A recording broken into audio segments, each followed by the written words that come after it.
Hello বন্ধুরা, কেমন আছে সবাই? মৌসুমী পার্থ ব্লগ চ্যানেলের পক্ষ থেকে সবাইকে জানাই স্বাগতম।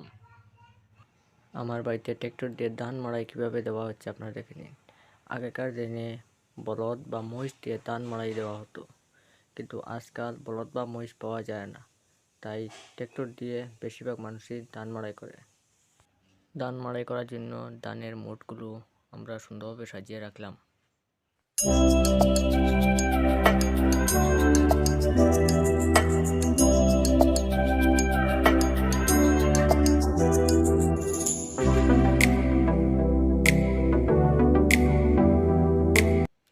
এখানে আমার ছেলে বসে দেখছে যে ধান মাড়াই কীভাবে দেওয়া হচ্ছে, অনেক আনন্দের সাথে দেখছে।